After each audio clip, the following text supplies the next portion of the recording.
Competitive exams అనగానే ముందుగా గుర్తొచ్చేది ఆ భయపెట్టే జనరల్ స్టడీస్ సిలబస్ కదూ. ఈరోజు మన ఈ విశ్లేషణలో ఆ పద్మ వ్యూహాన్ని ఎలా ఛేదించాలో చూద్దాం.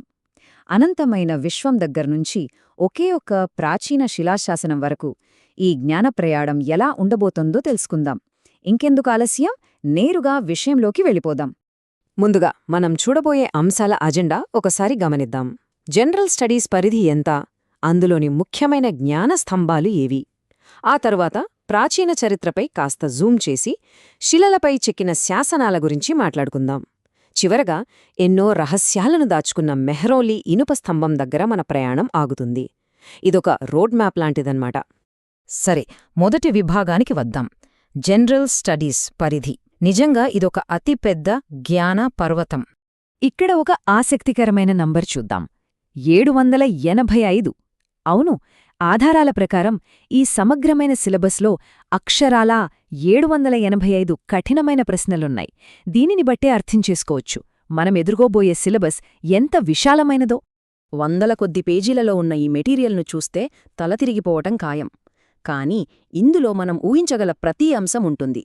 సముద్రాల గురించి చదివే ఓషనోగ్రఫీ, మన భారత రాజ్యాంగం దగ్గర్నుంచి సంక్లిష్టమైన కెమికల్ బాండింగ్ వరకు ప్రతిదీ కవర్ అవుతుంది. నేర్చుకోవాలనే తపన ఉండాలే కాని ఇదొక అంతులేని జ్ఞాన ప్రపంచం. ఇక రెండవ విభాగం, ఈ ఇండెక్స్ను బ్రేక్డౌన్ చేసి చూద్దాం. మనకు పునాదిగా నిలిచే ఆ జ్ఞాన స్తంభాలేవిటో తెలుసుకుందాం. ఈ పట్టిక చూస్తే ఒక స్పష్టత వస్తుంది. సిలబస్లో ఏ సబ్జెక్ట్కు ఎంత ప్రాధాన్యత ఉందో ఇట్టే అర్థమైపోతుంది. అన్నిటికన్నా ఎక్కువగా జనరల్ సైన్స్లో అత్యధికంగా 199 ప్రశ్నలున్నాయి. ఆ తర్వాతి స్థానాల్లో 123 ప్రశ్నలతో ఎకానమీ, 119 ప్రశ్నలతో హిస్టరీ ఉన్నాయి. సో మన ప్రిపరేషన్ ఎక్కడ మొదలుపెట్టాలో, దేనిపై ఎక్కువ ఫోకస్ చేయాలో ఈ బ్రేక్డౌన్ మనకొక మంచి క్లారిటీ ఇస్తుంది. ఇక్కడ నిజంగా ఆశ్చర్యపరిచే విషయం ఏమిటంటే ఈ టాపిక్స్లోని డైవర్సిటీ. ఒకవైపు లేటెస్ట్ శాస్త్ర సాంకేతిక విజయాలు, మరోవైపు మన పురాతన సాంస్కృతిక వారసత్వం. ఇవన్నీ ఈ సిలబస్లో ఎంత అద్భుతంగా కలిసిపోయాయో కదా. ఇప్పుడు మూడవ విభాగంలోకి అడుగుపెడదాం. ఇంతవరకు స్థూలంగా చూసిన మనం ఇప్పుడు ప్రాచీన చరిత్రపై కాస్త ఫోకస్ చేసి సూక్ష్మంగా పరిశీలిద్దాం. హిస్టరీ అనగానే చాలామంది బోర్ ఫీల్ అవుతారు. కానీ ప్రాచీన కాలపు మ్యాప్ పైన మనం ఇలా ఫోకస్ పెట్టి చూస్తే ఆ 119 హిస్టరీ ప్రశ్నల వెనుక దాగి ఉన్న మానవ నాగరికత వికాసాన్ని ఒక్కొక్కటిగా వెలికితీయచ్చు.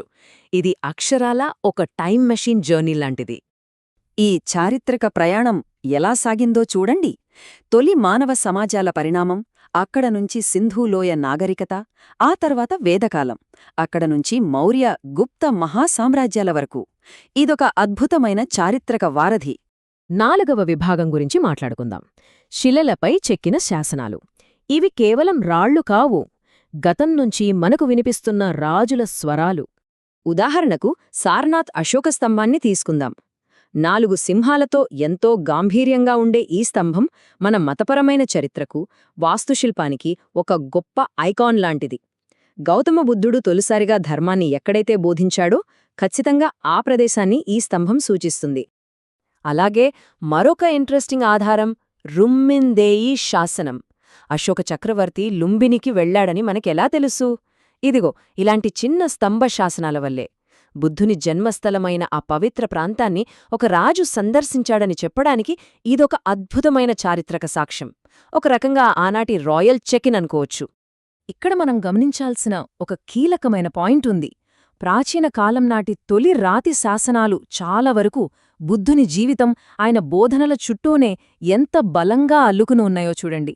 మన పురాతన చరిత్రను డాక్యుమెంట్ చేయడంలో ఈ ప్రభావం చాలా స్పష్టంగా కనిపిస్తుంది. ఇప్పుడు ఒక అద్భుతమైన పోలిక చూద్దాం. రుమ్మిందేయి శాసనమేమో ప్రాచీన బ్రాహ్మీలిపిలో రాయబడింది. కాని క్రీస్తు శకం 642 నాటి ఐహోల్ శాసనం దగ్గరికొచ్చేసరికి ఆస్థాన కవి రవికీర్తి దాన్ని రాసింది సంస్కృత భాషలో, కాని వాడిన లిపి మాత్రం స్థానిక కన్నడ లిపి. వివిధ ప్రాంతాల్లో భాషలు, లిపులు ఎలా ఒకదానికొకటి ఇంటర్లింక్ అయ్యాయో చెప్పడానికి ఇదొక బెస్ట్ ఎగ్జాంపుల్ కదూ. ఇక మన ఆఖరి 5వ విభాగానికి వచ్చేశాం. మెహ్రౌలీ ఇనుప స్తంభం. నాటికాలపు లోహశాస్త్ర అద్భుతం ఇది. శక్తివంతమైన గుప్త సామ్రాజ్య కాలంలో ఏర్పాటైన ఈ నిర్మాణం గురించి కొన్ని ఆసక్తికరమైన ఫ్యాక్ట్స్ చూద్దాం. రెండవ చంద్రగుప్తుడు విష్ణుమూర్తి గౌరవార్థం దీన్ని నిర్మించాడు. మొదట్లో దీనిని విష్ణుపాద అనేవారు. ఇప్పుడైతే ఇది ఢిల్లీలోని కుతుబ్ మినార్ కాంప్లెక్స్లో పర్యాటకులను విశేషంగా ఆకట్టుకుంటుంది. అయితే ఇక్కడే ఒక మైండ్ బ్లోయింగ్ ట్విస్ట్ ఉంది. ఈ భారీ ఇనుప స్తంభం అసలు మొదట అక్కడ కట్టిందే కాదు. అవును, దీన్ని వేరొక చోట నిర్మించి ఆ తర్వాత ఢిల్లీకి చెందిన ఒక రాజు భౌతికంగా ఇక్కడికి తరలించాడు. ఆ కాలంలో అసలు ఎలాంటి టెక్నాలజీ లేకుండా ఇంత భారీ స్తంభాన్ని తరలించడమంటే మాటలా? ఈ స్తంభంపై ఉన్న శాసనం గురించిన ఈ కోట్ గమనించండి. శాసనం సంస్కృతంలో ఉంది, బ్రాహ్మీ లిపిలో వ్రాయబడింది. అత్యంత శాస్త్రీయమైన సంస్కృత భాషను అప్పట్లో అందరికీ అందుబాటులో ఉండే బ్రాహ్మీ లిపిలో చెక్కారు. అప్పటి కల్చరల్ బ్లెండింగ్కి ఇంతకంటే గొప్ప ఉదాహరణ ఏముంటుంది? సో ఇదంతా చూశాక వచ్చే ఒకే ఒక ప్రశ్న, కేవలం ఒకే ఒక ఇనుప స్తంభం చుట్టూ ఇంత అద్భుతమైన చరిత్ర, ఇన్ని సర్ప్రైజ్లు దాగి ఉంటే ఆ అతిపెద్ద జనరల్ స్టడీస్ సిలబస్లోని మిగిలిన 784 ప్రశ్నలలో ఇంకెన్ని మర్చిపోయిన కథలు దాగి ఉన్నాయో కదా? పట్టుదలతో శోధించే అభ్యాసకుల కోసం ఆ అద్భుతాలన్నీ ఎదురుచూస్తూనే ఉన్నాయి. మరో ఆసక్తికరమైన విశ్లేషణతో మళ్ళీ కలుద్దాం.